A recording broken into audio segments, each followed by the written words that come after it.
Teninay fandarana famakiana ten'Andriamanitra. Arahinao eto amin'ny Akiradio isan'andro amin'ny 12 ora sasany atoandro. Parole de vie, lecture de la Bible tous les jours sur Akiradio à 12h30. Wort des Lebens, jeden Tag eine biblische Lektüre um 12:30 Uhr im Akiradio. Iarahanao amin'ny rahavavy aina. Teninay teny mahavelona.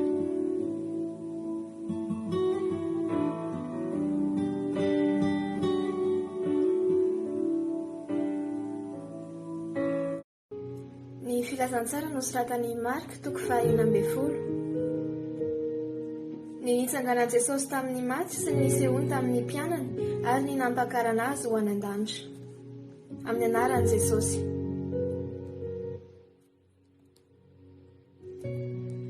Ary rehefa afaka ny andro sabata dia lasa mividy zava-manitra Maria Magdalena sy Salome ary Maria reniny Jakob mba handeha hanositra ny fatin'i Jesosy.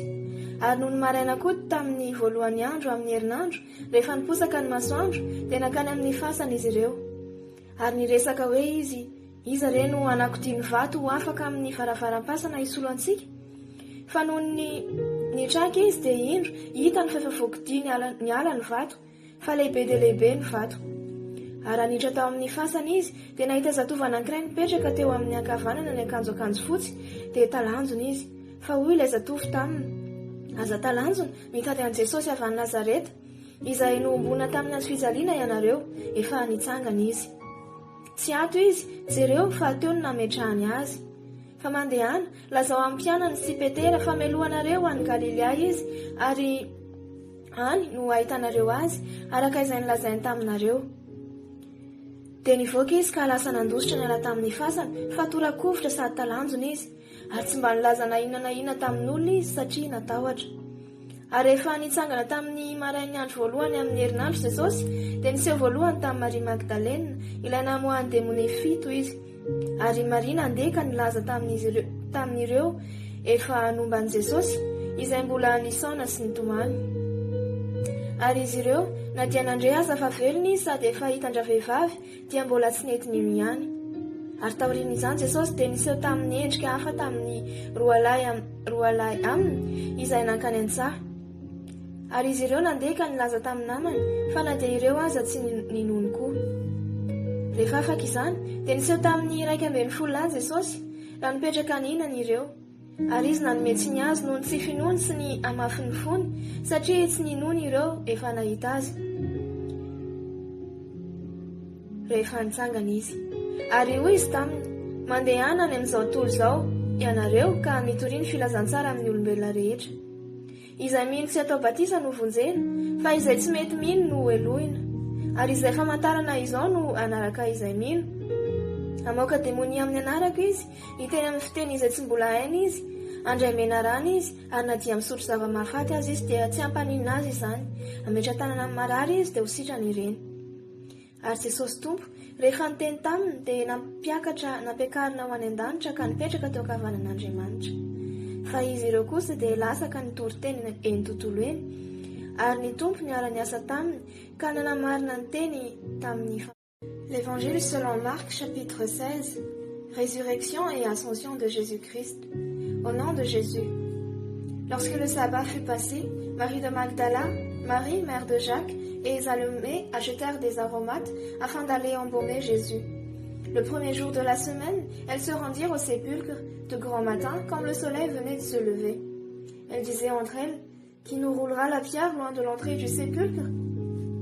Et levant les yeux, elles aperçurent que la pierre qui était très grande avait été roulée. Elles entrèrent dans le sépulcre, vinrent un jeune homme assis à droite vêtu d'une robe blanche, et elles furent épouvantées. Il leur dit, « Ne vous épouvantez pas, vous cherchez Jésus de Nazareth qui a été crucifié. Il est ressuscité, il n'est point ici, voici le lieu où l'on l'avait mis. Mais allez dire à ses disciples et à Pierre qu'il vous précède en Galilée. C'est là que vous le verrez, comme il vous l'a dit. » Elles sortirent du sépulcre et s'enfuirent. La peur et le trouble les avaient saisies, et elles ne dirent rien à personne à cause de leur effroi.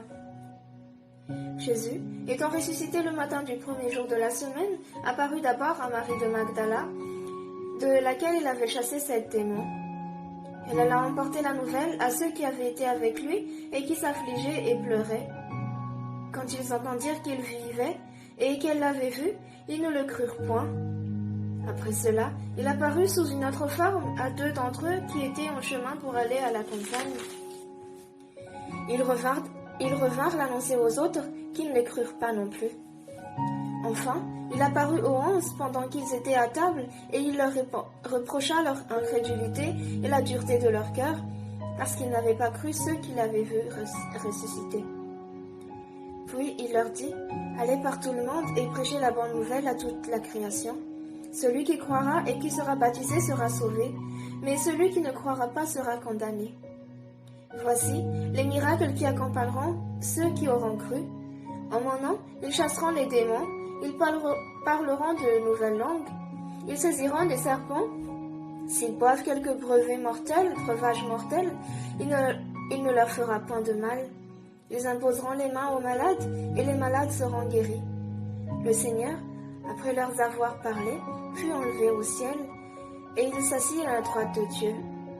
Et ils s'en allèrent prêcher partout. Le Seigneur travaillait avec eux et confirmait la parole par les miracles qui l'accompagnaient. Halleluja. Das Evangelium nach Markus Kapitel 16. Im Namen Jesus. Und da der Sabbat vergangen war, kauften Maria Magdalena und Maria, des Jakobus Mutter, und Salome Spezerei, auf das sie kämen, und salbten ihn. Und sie kamen zum Grabe am ersten Tag der Woche sehr früh, da die Sonne aufging.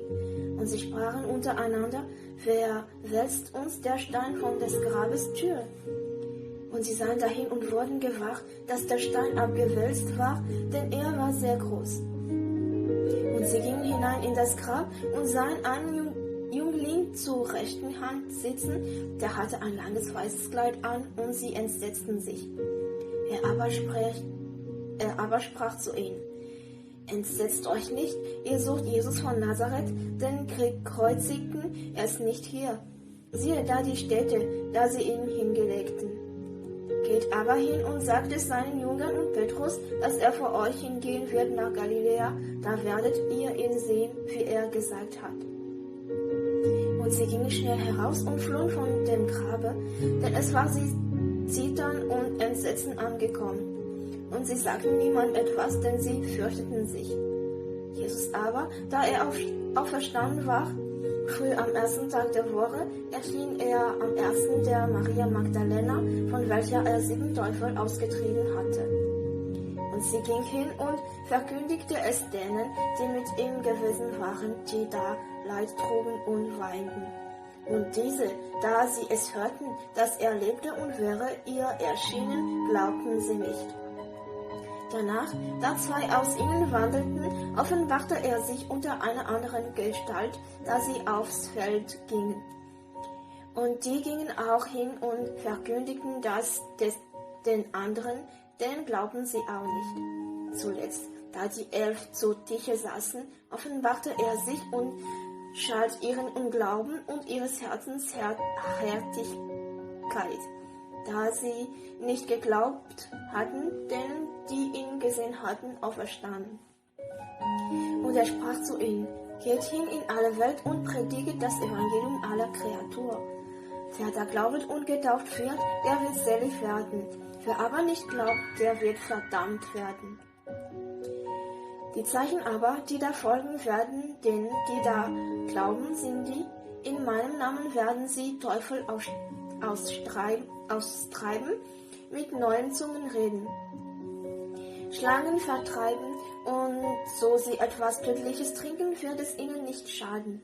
Auf die Kranken werden sie die Hände legen, so wird es besser mit ihnen werden. Und der Herr, nachdem er mit ihnen geredet hatte, fährt er aufgehoben gen Himmel und sitzt zur rechten Hand Gottes. Sie aber gingen aus und predigten an allen Orten, und der Herr wirkte mit ihnen und bekräftigte